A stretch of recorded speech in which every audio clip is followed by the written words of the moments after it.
Muy buenas a todos, familia. Hoy, a través de un vídeo un poco diferente y un poco especial, voy a hablaros de qué es la ansiedad. Esta pregunta parece sencilla, pero cuando nos paramos a pensarla se hace bastante complicada. Yo, como psicólogo especializado en ansiedad, un trabajo esencial que hago en terapia, en unos primeros momentos es llegar a entender eso que nos está incapacitando, ya que muchas veces nos quedamos en una imagen de malestar, de querer huir de ello, de querer evitarlo, y nos perdemos un poco en ver qué es realmente esa ansiedad, por qué nos está llegando a limitar, a incapacitar, y cuál es, detrás de todo, el bucle que está retroalimentando todo esto. Lo que vamos a hacer hoy es precisamente responder a esta pregunta: ¿qué es la ansiedad?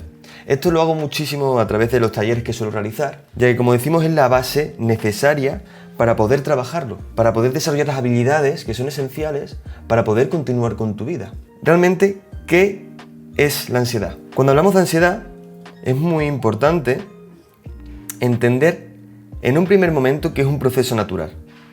¿Qué quiere decir un proceso natural? Básicamente, que sería un sentimiento. Un sentimiento como, por ejemplo, la melancolía, la ira, el miedo. Básicamente es un sentimiento, y como hablamos aquí, un proceso natural, que lo que implica es que, como cualquier otro sentimiento o emoción, es una respuesta a la situación que estamos viviendo. Una respuesta para adaptarnos, para poder responder mejor. Cuando hablamos de ansiedad, se dan siempre el mismo proceso. Hablamos primero, se da una situación amenazante, ante la cual se da un miedo base, y por tanto, como respuesta, se produce una activación, tanto en el cuerpo como en la mente. ¿Qué significa activación en el cuerpo y la mente? La activación en el cuerpo la podemos conocer bastante bien. Muchos de vosotros seguro que tenéis la típica taquicardia en el pecho, presión, falta de aire, dolor de cabeza, dolor cervical, lumbar incluso, agotamiento del propio cuerpo. Y también hablamos de una activación de la mente. Hay que entenderla como esa montaña, o muchas veces yo lo defino como esa cascada de pensamientos que nos abruman, ¿no? Que empiezan a llegar un montón de pensamientos, de esos futuros, de esas posibilidades, de esos ISIS, y la mente empieza a ir a 10.000 revoluciones por minuto. ¿Esta activación qué va a hacer? Básicamente, el objetivo de esta activación va a ser dar una respuesta para afrontar dicha situación. Ese es el objetivo de esa ansiedad. Básicamente, afrontar la situación de amenaza. ¿Qué ocurre? Esto, aquí podemos entender que es ese proceso. ¿Qué pasa? Claro, muchos de vosotros diréis: vale, Javi, estupendo, pero es que a mí la situación amenazante no es nada, o es, no sé cuál es, o ocurre porque sí. Aquí hay que entender que esa situación amenazante es relativa. Es decir, cuando hablamos de una situación amenazante hay que entender una regla de nuestra mente, y es que precisamente la mente no diferencia entre realidad y ficción. Por tanto, una situación amenazante no significa que sea completamente real. Hemos evolucionado para que nosotros podamos adelantarnos e interpretar una situación como amenazante y responder a ella como tal. ¿Qué pasa entonces? Ante este proceso podemos tener básicamente dos tipos de ansiedad. Esos dos tipos, por un lado, tendríamos una ansiedad natural, es decir, paso por ese proceso, por una situación amenazante, la resuelvo, me activo y sigo con mi día o con mi vida. Lo he resuelto, estupendo. Una ansiedad natural que podemos vivir, y que muchas veces, cuando la ansiedad, ocurre un ataque de pánico, un ataque de ansiedad, nos olvidamos de lo que era, y es que en todo nuestro día hay una ansiedad natural. Es decir, si yo, por ejemplo, me levanto por la mañana y de repente me doy cuenta de que el despertador no ha sonado y que me queda muy poco para llegar al trabajo, para entrar, se va a producir una activación en mi cuerpo. Me voy a poner a toda leche a colocar la ropa, a cogerme el bocadillo, no sé cuánto, y voy a ir. Esta activación va a hacer que yo vaya más rápido y que yo pueda resolver esa situación amenazante. Llego al trabajo y ya está. He tardado, en vez de 40 minutos como suelo tardar, he tardado 20 y me ha dado tiempo. Otra ansiedad natural, otro reflejo, puede ser precisamente cuando a lo mejor he tenido una discusión con mi pareja, ¿no? Esa ansiedad va a producir una activación también en mi mente para decir qué ha pasado, por qué ha ocurrido, voy a dar un poco de vuelta, quizás necesito una conversación con mi pareja, la he visto un poco extraña. Va a hacer que mi atención se ponga un poco en estado de alerta, voy a identificar diferentes puntos y va a ayudarme quizás a tener una conversación con mi pareja y que ese problema se resuelva. Algo que si no parecería esa ansiedad, no me daría cuenta y el problema se mantendría de fondo. Hasta ahí bien. Hasta ahí una ansiedad natural que me ayuda en mi día a día en diferentes puntos. Tanto por una parte una activación física de nuestro cuerpo, por otro lado la activación de nuestra mente. ¿Qué pasa? Que la ansiedad natural no es solo esa ansiedad la única que podemos encontrar. También tenemos un segundo tipo. ¿Cuál es? Pues la ansiedad incapacitante. Si estáis aquí viendo este vídeo, seguramente estéis por esta segunda ansiedad. ¿Qué es una ansiedad que nos incapacita? Realmente la ansiedad incapacitante muchas veces la entendemos como, no, una ansiedad que me incapacita es aquella en la cual, pues, es una ficción, ¿no? Antes hemos hablado de la mente no diferencia entre realidad y ficción. Cuando es real, es natural. Cuando es ficción, es incapacitante. Y se entiende muy mal, así no. Realmente no es así. Realmente eso no va a determinar que sea incapacitante o no. Lo que determina que una ansiedad sea incapacitante sería básicamente, por decirlo así, este esquema. Básicamente tenemos que la ansiedad incapacitante sería una suma de un futuro catastrófico y una capacidad infravalorada para dicho futuro. Es decir, imagínate que yo me voy a enfrentar el ejemplo que hemos puesto, ¿no? Imaginaos que es mi pareja. He discutido con ella o he visto alguna cosa extraña y digo, amenaza. Yo quiero a mi pareja y no quiero que me deje. Vale, me va a producir cierta ansiedad. ¿Qué ocurre? Mi mente de repente me trae un futuro catastrófico en el cual mi pareja me abandona, no voy a conocer a nadie más, me voy a quedar solo, me voy a morir solo, nadie más me va a querer, esta discusión va a desencadenar que estemos una semana sin vernos, sin hablar. Un futuro completamente catastrófico en el cual ya nos imaginamos el punto de la historia en el cual, eso, pues me muero solo. ¿Qué pasa? Sumado a esto tenemos una capacidad infravalorada. Es decir, yo no puedo. ¿Cómo yo resuelvo que me vaya a morir solo? No tengo capacidad para sobrellevar todo ello. Entonces, ¿qué ocurre? Cuando una ansiedad incapacitante se suman estas dos cosas, estos dos puntos, básicamente es cuando se produce una ansiedad incapacitante. Yo la siento de esta manera y empieza a incapacitar mi vida. En cambio, daos cuenta de una cosa. Si yo, en cualquier punto de mi vida, en cualquier punto de esa ansiedad, no se da alguna de estas dos situaciones, es decir, imaginaos que no es un futuro catastrófico. Imaginaos que no siento que tenga cierta capacidad para sobrellevarlo, pero no es catastrófico. Es una situación del día a día. Bueno, no me va a suponer tanta incapacidad, no me va a suponer algo tan extremo, ni me va a dar a mí unas reacciones emocionales tan extremas. Al igual que si yo lo que hago es que no se da una capacidad infravalorada. Imagínate que es un futuro catastrófico, pero que yo siento que puedo resolverlo. Tampoco me incapacita, ya que no me entro en bucle y no se da una activación sin fin, porque puedo resolverlo. Entonces, ¿qué ocurre? Ante esta ansiedad, cuando se dan ambas, y se da esa ansiedad incapacitante, la ansiedad incapacitante lo que hace es que entre en un bucle. Un bucle de que muchas personas lo dicen, no, estoy en bucle y llevo todo el día dándole vueltas y vueltas y vueltas. Y es que para mí también es algo esencial, que lo suelo hacer en los talleres en un primer momento, en un primer día, es precisamente explicar dicho bucle de la ansiedad. ¿Por qué se da? Ya que si yo entiendo el bucle de la ansiedad, lo que puedo hacer es empezar a desarrollar habilidades que me ayuden a salir de ese bucle. Para mí un trabajo en terapia esencial es desarrollar dichas habilidades para que esa persona pueda identificar cuando está entrando en dicho bucle y cómo cortar el bucle. Los bucles son normales, son naturales, son soluciones que está intentando la propia mente para salir de esa dificultad, para resolver esa amenaza. Eso es una parte esencial y me gustaría que hasta ahora eso sí que haya quedado claro.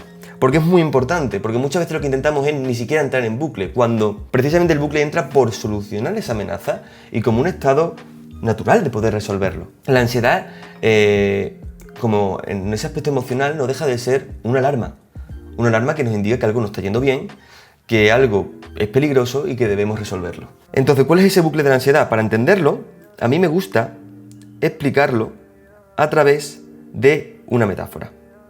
A mí me encanta la metáfora del monstruo en el armario. Básicamente, la metáfora del monstruo en el armario es que imaginemos a un niño en su cama de noche que está intentando dormir. ¿Qué pasa? Este niño de repente escucha un ruido en el armario en medio de la noche. Esa es la situación en la que se enfrenta. ¿Qué pasa? Ante esa situación, el niño genera una serie de creencias ansiosas, es decir, una serie de pensamientos vienen a su mente.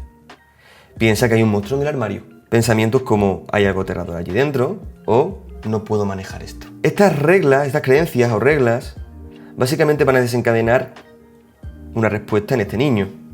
¿Qué respuesta va a ser? Una serie de emociones y una respuesta física.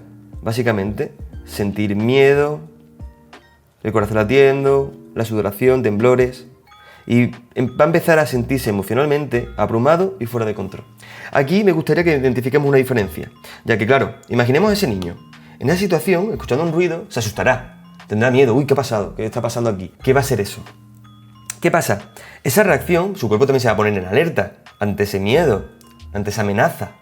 ¿Qué pasa? Daos cuenta de que el niño lo que sienta aquí, en la situación, en ese primer momento, es muy diferente a lo que va a sentir después.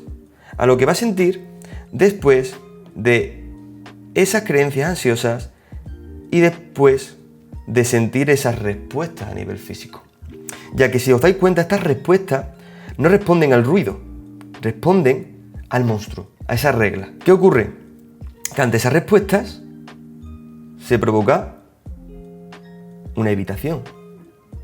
Es decir, ese niño, ante ese monstruo, al sentirse completamente abrumado, fuera de control, se va a alejar del armario y seguramente lo que haga es irse del cuarto, irse a dormir con sus padres, por ejemplo. ¿Qué pasa? Al evitar acercarse, lo que está evitando es esa situación que le causa ansiedad. De primeras va a decir, lo estoy resolviendo, genial, estupendo, pero sin darse cuenta va a empezar a reforzar ese miedo. ¿Por qué? Porque daos cuenta de que de primeras, con estas creencias, básicamente lo que se ha generado es un futuro catastrófico. Y con esta evitación, lo que acabamos de hacer es admitir que nuestra capacidad es completamente infravalorada. Es decir, no podemos resolverlo, no tenemos capacidad para resolverlo. Por tanto, se da un reforzamiento del miedo. Es decir, cada vez que evitamos abrir ese armario, el niño, cada vez que el monstruo, al final parece el monstruo más real, más grande en su mente. ¿Y qué pasa? Que ante una nueva situación, es decir, al día siguiente de nuevo suena un ruido, que seguramente además el niño esté más predispuesto ya que está más en alerta, su atención está más puesta ahí. Ante ese ruido, ya no va a ser solo un ruido. Lo que va a hacer en el niño es que va a responder a ese ruido en el armario, ese monstruo, y además va a recordar que todas las noches anteriores no ha podido resolverlo, ha tenido que huir. Por tanto, la respuesta será aún mayor, dándose aún más reglas o creencias ansiosas, más respuestas emocionales y más intensas, de nuevo, con más motivo va a evitarlo, y de nuevo se reforzará dicho miedo. ¿Aquí qué ocurre? Ante todo esto, es muy importante entender ese bucle de la ansiedad. ¿Por qué? Porque hay dos puntos clave que por mi experiencia clínica puedo decir que son los realmente útiles y las habilidades que son esenciales para poder romper con ese bucle. ¿Cuáles son los puntos flacos, por decirlo así? Yo considero que en un bucle hay como eslabones débiles, es decir, puntos clave donde yo tocar, donde yo realmente tengo control y que yo realmente puedo empezar a cambiar, empezar a desarrollar habilidades para empezar a cambiar la dirección de ese bucle, para que no se retroalimente, sino que me permita salir de ahí y retomar mi vida, una vida plena que merezca ser vivida, no ese bucle de pensamientos, de emociones y de miedos que me hace no vivir, no hacer lo que yo realmente quiero. En este caso el niño quiere dormir solo, tener autonomía, libertad, no depender de sus padres y no irse a dormir cada noche completamente acojonado. ¿Cuáles son los puntos clave? Los puntos clave, ¿de acuerdo? Son las creencias ansiosas y la evitación conductual. De nuevo, ¿por qué? Las creencias ansiosas, como hemos dicho, ¿qué hace? Generan y establecen un futuro catastrófico. Y por otro lado, la evitación conductual, ya que lo que hace es reforzar la idea de que yo no tengo capacidad para sobrellevar eso. Aquí algo muy importante y en lo que yo suelo trabajar es precisamente en esa relación, en la relación que establezco con mis pensamientos, con mis sensaciones y el control realmente que yo tengo. Ya que obviamente yo no tengo control contra un monstruo, yo no puedo hacer nada contra un monstruo, pero sí que puedo hacer cosas contra el ruido de mi armario. Al igual que yo no puedo realmente a lo mejor cambiar la situación, es decir, yo no puedo eliminar los ruidos en medio de la noche, pero sí que puedo intervenir en la relación que yo establezco con esos pensamientos, lo que determina mi vida y lo que llega a determinarla, ya que el control no se halla en la situación, sino se halla en la relación, como decimos, que establezco con mis pensamientos y con las acciones que yo voy realizando. Yo muchas veces digo que en esta parte, que además para mí es la esencial, la de la evitación, bueno, en ambas realmente, yo siempre digo que es esencial la postura que uno toma. Yo no puedo decidir lo que ocurre en mi vida, pero sí decidir o aprender a poner una postura adecuada ante esa situación, ya que es la que va a determinar lo que ocurra después. En este caso, como decía, es esencial esos dos puntos. Entendiendo el bucle, entendiendo los puntos donde yo puedo actuar, puedo desarrollar habilidades centradas en mi control y centradas en generar cambios que realmente sean posibles.